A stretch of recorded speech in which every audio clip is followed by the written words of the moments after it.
Radhe Radhe, hi friends, welcome back to my daily blog channel লাইফস্টাইলের মধ্যে। কেমন আছে তোমরা সবাই? আশা করি সবাই খুব সুস্থ আছো, ভালো আছো। আমরাও খুব ভালো আছি। তো প্রতিদিনের মতো আজকেও নিয়ে চলে এলাম ব্লাউজের আর একটা ডিজাইন। তো এই ব্লাউজের ফ্রন্ট পার্টটা আমি যেহেতু আগের ব্লগে শেয়ার করেছি, আজকে আমি তোমাদের সাথে এই ব্লাউজের ব্যাক পার্টটা শেয়ার করব। তো এটা হচ্ছে 38 সাইজের একটি ব্লাউজ, যেটা আমি তোমাদের আগেও বলেছিলাম বা এখনও বলছি, যাই হোক। তো এটা হচ্ছে বাড়িতে পরার জন্য একটা সিম্পল ব্লাউজ। এটা কটনের পিস ছিল। তো তোমরা চাইলে বাড়িতে অবশ্যই কিন্তু এরকম ব্লাউজ নিজেরা বানিয়ে পরতে পারো বা ট্রাই করতে পারো। তো এই ব্যাক পার্টটা আমি অলরেডি কাটিং করেছি এবং কোথায় কত কি মাপ নিয়েছি সবটাই তোমাদের সাথে স্ক্রিনে শেয়ার করে দিলাম। এবার আমি এটা রাউন্ড নেক করব। তো রাউন্ড নেক করার জন্য কি কি প্রসেস আমি করছি সেটাই আমি তোমাদের সাথে এখন শেয়ার করব। তো চলো, 1/2 ইঞ্চ ডাউনে করে তারপরে আমি নিচে একটা স্ট্রেট লাইন টেনে দিচ্ছি, যেটা মানে ব্লাউজের লেন্থ রয়েছে। এবার নিচ থেকে 2.5 ইঞ্চ ওপরে একটা চক দিয়ে দাগ করে দিলাম। এই পর্যন্ত মানে ব্যাক নেকের যে লেন্থটা এই পর্যন্ত হবে। তো একটা আবার স্ট্রেট লাইন ড্র করে এখানে আমি একটা বক্স করে নিলাম এবং এখানেই আমি একটা রাউন্ড শেপ করে দিলাম। তো একদম সহজ একটা পদ্ধতি বাড়িতে পরার জন্য, একদম সুন্দর একটি ব্লাউজ ডিজাইন। তো চলো, এবারে এই যে ডিজাইনটা আমি 1/2 ইঞ্চ বাদ রেখে কেটে দিলাম। তো কেটে দেওয়ার পরে দেখো আমি একটা লাইনিং মানে কাপড়ের ফেব্রিক নিয়ে নিয়েছি। এবার ওইটা নিয়ে আমি এখানে জয়েন্ট করে দিচ্ছি। এটা মানে একটাই রেখে মানে সিঙ্গেল রেখেই জয়েন্ট করছি, ডবল ফোল্ড করিনি এখনও। তো এরপরে আমি ডবল ফোল্ড করব। তো সেই চকের দাগ অনুযায়ী আমি পুরোটা সেলাই করে নিয়েছি। যেরকমভাবে রাউন্ড শেপ কেটেছিলাম সেই সেমভাবেই আমি সেলাইটা করে নিচ্ছি। তো সেলাইটা হয়ে গেছে। এবারে আমি এখানে লটকানি দড়িগুলো লাগাবো। তার জন্য আমি এই যে ফেব্রিকটা দেখতে পাচ্ছ এর ভেতরেই আর মেন ফেব্রিকের উপরে লটকানি দড়িটা রাখলাম এবং তার উপর থেকে সেলাই করে দিলাম। তো এটা আর আমাকে একদম ব্লাউজ ফিটিংয়ের পরে জুড়তে হবে না, তার কারণে আমি আগেই জুড়ে নিলাম। এক্ষেত্রে কি হয় বলো তো, মানে লটকানি দড়িটা কখনো দেখবে যে একদম ব্লাউজটা ফিটিং করে জুড়লে তখন হয়তো একটু সেলাইটা খুলে আসতে পারে কিংবা বেরিয়ে যেতে পারে। তার কারণে একদম ভিতর থেকে সেট করে দিলাম, যাতে লটকানি দড়িটা খুলে না আসে বা মানে সুতো ছেঁড়ার সমস্যা না হয়। তো তার কারণেই ভেতর থেকে সেট করে দিলাম। তোমরা চাইলে যেভাবে ইচ্ছা করতে পারো, ব্লাউজটা ফিটিং হওয়ার পরেও করতে পারো বা আমি যেরকমভাবে করলাম এরকমভাবে করতে পারো। তো হয়ে গেল। এরপরে দেখো আমি ওই যে এক্সট্রা যে ফেব্রিকটা লাগিয়েছিলাম সেটাকে ভেতরের দিকে করে ডবল ফোল্ড করে তারপরে আমি সেলাই করে দিচ্ছি, মানে ভেতর থেকে চাপ সেলাই একটা দিয়ে দিচ্ছি এই ফেব্রিকটার উপর থেকেই আর কি।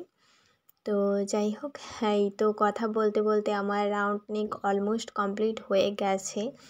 আর এই সেলাইটা করে দিলে আমার একদম ব্যাক নেকের কাজটা শেষ। তো এরপরে আমি এখানে টেকিং দেব। তো টেকিং দেব আর কোমর পট্টি দেব। তো এটা করলেই একদম মানে ব্যাক পার্টটা কমপ্লিট হয়ে যাবে। তো একদম সহজ একটি পদ্ধতি, যেটা আমি তোমাদের সাথে এখন শেয়ার করছি। এখানে কোনো লাইনিং দিইনি, এখানে জাস্ট ফেব্রিকের ওপর থেকে আমি মানে ব্লাউজের পিসের ওপর থেকেই কাজটা চালাচ্ছি। যেহেতু অর্ডার ছিল, অর্ডার যেরকমভাবে বলা ছিল সেরকমভাবেই করছি। আর এখানে দেখো এই তো কোমর পট্টিটা লাগিয়ে দিচ্ছি। কোমর পট্টিটা লাগিয়ে দিলেই আমার ব্লাউজের কাজটা শেষ হয়ে যাবে। তো ব্যাক নেক ডিজাইনটা তোমরা আর একটু পরেই দেখতে পাবে। তো দেখে জানিও যে তোমাদের ব্যাক নেক ডিজাইনটা কেমন লাগলো আর কীরকম কী হলো না হলো অবশ্যই কিন্তু জানিও। তো এই তো হয়ে গেছে।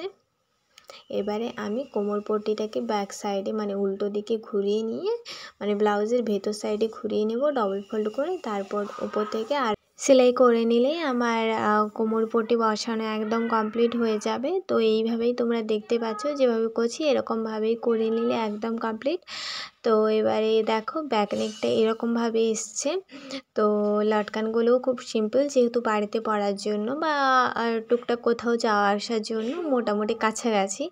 তো এই ব্লাউজের ডিজাইনটা কেমন লাগলো তোমরা অবশ্যই কিন্তু সেটা কমেন্ট করে জানিও। ভালো লাগলে ছোট্ট করে একটি লাইক করে দিও। তো চলো, এখন তোমাদের সাথে আমি শেয়ার করছি এরপর আমি ব্যাক পার্টের সাথে ফ্রন্ট পার্টটা জয়েন্ট করব। তার জন্য দেখো এখানে ব্যাক পার্টটা সামনের দিকে মানে বাইরের দিকে রেখেছি, আর এই যে ফ্রন্ট পার্টটা দেখছো তার উপরে রেখেছি। রেখে উল্টো দিক থেকে আমি পিনটা সেট করে নিচ্ছি, কারণ ভেতরের দিক থেকে যেহেতু সেলাইটা হবে সেই কারণে। তো দুটো পার্টের সোজা দিক ভেতরের সাইডে আছে আর দুটো পার্টের উল্টো দিক বাইরের দিকে আছে। এরপরে আমি এই কাঁধের পোর্শনটা আগে সেলাই করে নিচ্ছি। আর কাঁধটা আমি যেটা এক্সট্রা রেখেছিলাম সেটা তো তোমরা বুঝতেই পেরেছো যে সেলাই করিনি, তো সেটা তো ফ্রন্ট পার্টে আমি শেয়ার করেছি এর আগের ভ্লগে। তো এইভাবে দেখো ফ্রন্ট পার্টের যে লাইনিংটা মানে কাপড়টা দিয়ে যে গলার কাছে মানে গলার পট্টি যেটা দিয়েছিলাম আর কি, তো সেটাই আমি ব্যাক পার্টের সাথে এরকমভাবে মুড়ে জয়েন্ট করে দিচ্ছি। তো দেওয়ার পরে এখানে দেখো আমি সোজা করে নিলাম, এবং সোজা করে নেওয়ার পর এর ওপর থেকে আমি সেলাইটা করে দেব। তো এইভাবেই আমি করেছিলাম। এরকম পদ্ধতি আমি আগেও অনেকগুলো ব্লাউজে তোমাদের সাথে শেয়ার করেছি। তো যাই হোক, এইভাবে আমি দু সাইডই সেলাই করে নিচ্ছি। তো দুটো পার্ট জোড়া হয়ে গেছে। এবারে আমি মানে হাতাটা জুড়বো। তার কারণ দেখো এই যে হাতাটা আমি বসিয়ে নিলাম উল্টো দিক থেকে, মানে ভেতর দিক থেকেই কাজটা করছি, মাঝখান থেকে একদম ধার বরাবর এক সাইড করে হাতাটা আমি জয়েন্ট করে নিলাম। তো এইভাবে আরও এক সাইডটা দেখো এইভাবেই জয়েন্ট করে নিচ্ছি সেমভাবে।